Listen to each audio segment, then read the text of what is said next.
دوستوں، بھائیوں اور بہنوں، سوشل میڈیا ہمارے لیے اور آپ کے لیے بروز قیامت ہمارے حق میں بطور حجت ثابت ہو اور ہمارے لیے یہ وبال و جان نہ بن جائے، اس لیے چند گزارشات جس کا ترجمہ ہمارے شیخ شاہد سنابلی حفظہ اللہ نے کیا ہے، آپ کی خدمت میں پیش کرنے کی سعادت حاصل کر رہا ہوں۔ وہ لکھتے ہیں کہ سب سے پہلی اور بنیادی بات یہ ہے کہ حدیث تحقیق کے بعد ہی نشر کریں۔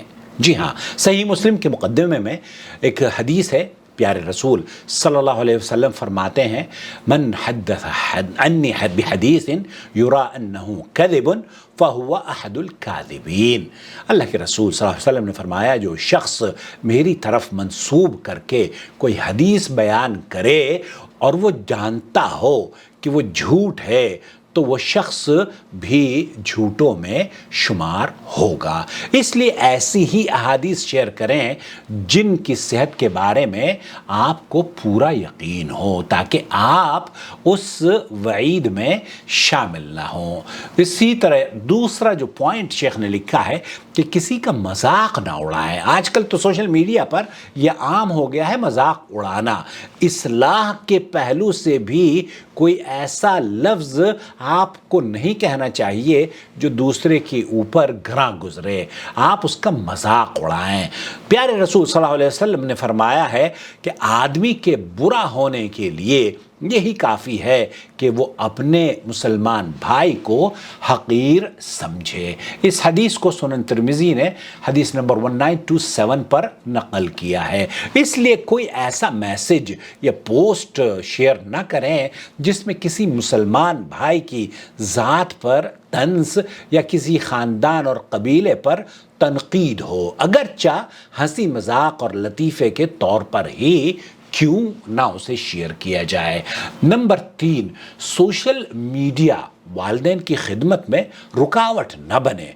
اور صحیح بخاری اور صحیح مسلم کی حدیث ہے، ام جریج نے اپنے بیٹے پر بد دعا کر دی جب انہوں نے ماں کی پکار سننے میں دیر کر دی، چنانچہ ماں کی بد دعا بیٹے کے حق میں قبول ہو گئی، حالانکہ بیٹا نماز میں مشغول تھا۔ اس حدیث کو امام بخاری اور امام مسلم نے نقل کیا ہے۔ امام نووی رحمۃ اللہ علیہ نے اس حدیث کو سامنے رکھتے ہوئے یہ باب باندھا ہے، باب تقدیم بر الوالدین علی تطوع بالصلاۃ وغیرہ۔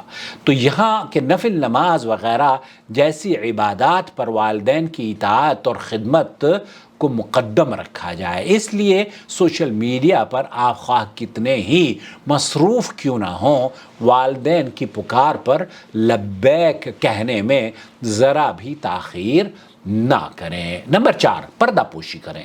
جی ہاں، پردہ پوشی کیسے کریں؟ لوگوں کی عزت اچھال کر، لوگوں کو برے القاب سے نواز کر، لوگوں کی کمیوں کو منظر عام پر لا کر پردہ پوشی، یہ پردہ پوشی نہیں ہے۔ صحیح بخاری کی روایت ہے، اللہ کے رسول صلی اللہ علیہ وسلم نے جھوٹ بولنے والے اور جھوٹ پھیلانے والے کو عذاب میں مبتلا دیکھا، فسأل عن سبب عذابہ۔ آپ علیہ الصلوۃ والسلام نے جس کا جبڑا گدی تک اور ناک گدی تک اور آنکھ گدی تک چیری جا رہی تھی، یہ وہ شخص ہے جو صبح اپنے گھر سے نکلتا اور جھوٹی خبر افواہ پھیلاتا اور لوگوں کے بارے میں، یہ تو سوشل میڈیا کی برائی ہے، تو لوگوں کے بارے میں نہ جانے کیا کیا چیزیں پھیلائی جاتی ہیں۔ تو اس حدیث سے اس بات کا پتہ چلتا ہے کہ بغیر تصدیق کیے کوئی بھی بات دوسروں کے ساتھ شیئر نہیں کرنی چاہیے۔ آج کل افواہوں کے اسباب اور وسائل کی کثرت اور لوگوں کے اندر تصدیق و تحقیق کی کمی کے سبب بکثرت افواہیں پھیلائی جا رہی ہیں۔ لہذا اس سلسلے میں قرآن کریم کے طریقے اور منہج پر چلیں، یعنی کوئی بھی چیز کہنے یا لکھنے سے پہلے اس کی تحقیق کر لیا کریں۔ نمبر 6، خیر و بھلائی کی نشر و اشاعت اور برائی کے ازالے کے لیے بکثرت تحریریں لکھیں۔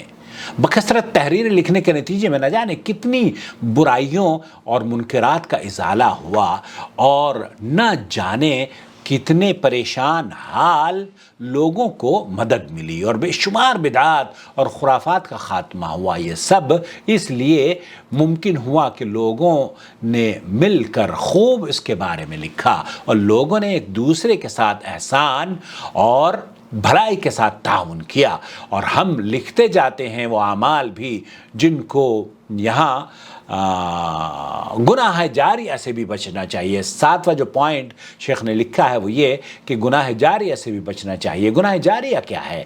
افسوس اس شخص پر جو اس دنیا سے رخصت ہو جائے مگر اس کے گناہ 100-200 سال یا اس سے بھی زیادہ مدت تک اس دنیا میں باقی رہیں اور قبر میں اس کی پاداش میں وہ سوال و عذاب سے دوچار ہو۔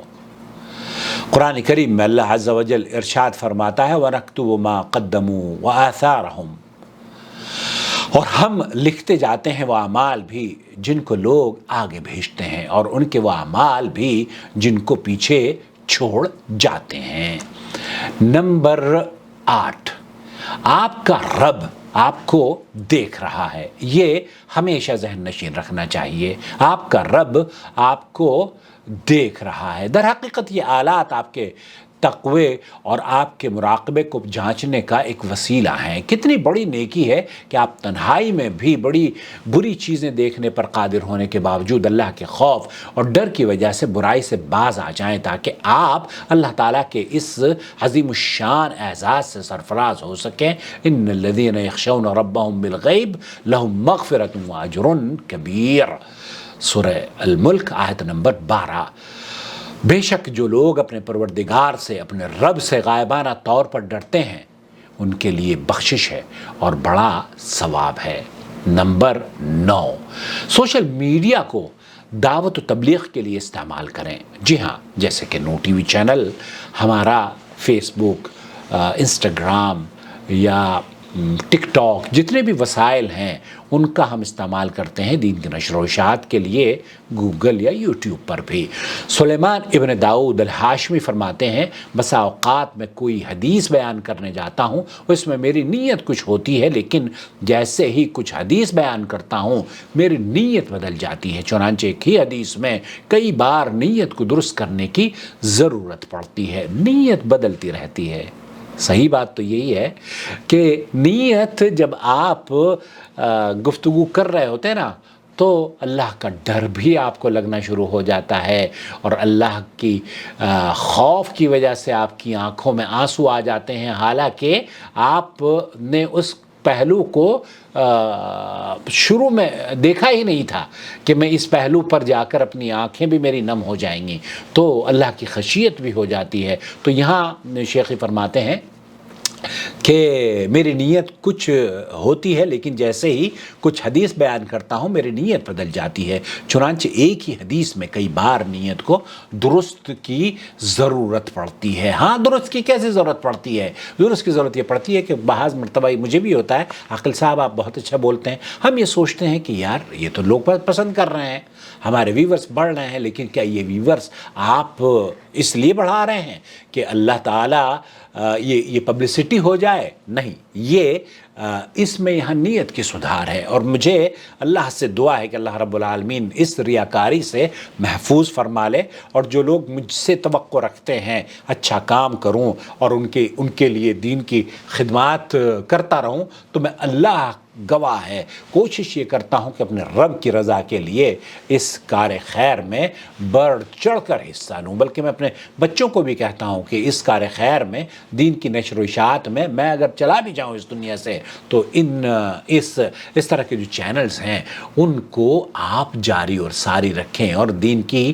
نشر و اشاعت میں حصہ لیتے رہیں۔ نیت بدلتی رہتی ہے، اس لیے اس کی درستگی کا ہمیشہ خیال کریں، خاص طور سے ان وسائل میں جہاں دکھاوا، تصنع اور بناوٹ بہت ہے۔ جی ہاں، یہاں اور دیکھیے ایک چیز میں اور عرض کروں گا آپ کو کہ بناوٹ، آپ اگر خوبصورتی سے اپنے پیغام کو نشر کرنے کو یہ کہتے ہیں کہ یہ بناوٹ ہے، تو یہاں یہ لفظ یا یہ جملہ محل نظر ہے، کیونکہ آپ اس لباس کا خوبصورت پہننا، الفاظ کی خوبصورت ادائیگی یا کسی بھی مسئلے پر خوبصورت الفاظ سے آپ کو سمجھا دینا، یہ نہ تو تصنع ہے اور نہ ہی بناوٹ ہے، بلکہ اگر اس چیز کو آپ اوائڈ کر دیتے ہیں اور آپ اس سوشل میڈیا کے ترقی یافتہ دور میں جیسے بھی بس پیغام ریکارڈ کر دیں، اس کے اچھے برے کو نہ سوچیں اور اس کی خوبصورتی پر نظر نہ دوڑائیں،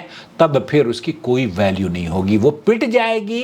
اس لیے پٹ جائے گی جیسے کہ ہندوستان میں ایمبیسڈر ختم ہو گئی، آج نوکیا کو کون تلاش کرتا ہے، نوکیا کون خریدتا ہے، سیمسنگ نے اس کی ریڑھ پیٹ کے رکھ دی ہے۔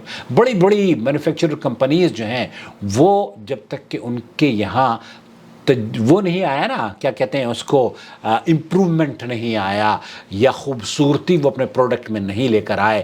آپ یہ پروڈکٹ ہے جو ہم آپ کی خدمت میں پیش کر رہے ہیں اور یہ قیمتی ترین پروڈکٹ ہے اسلام۔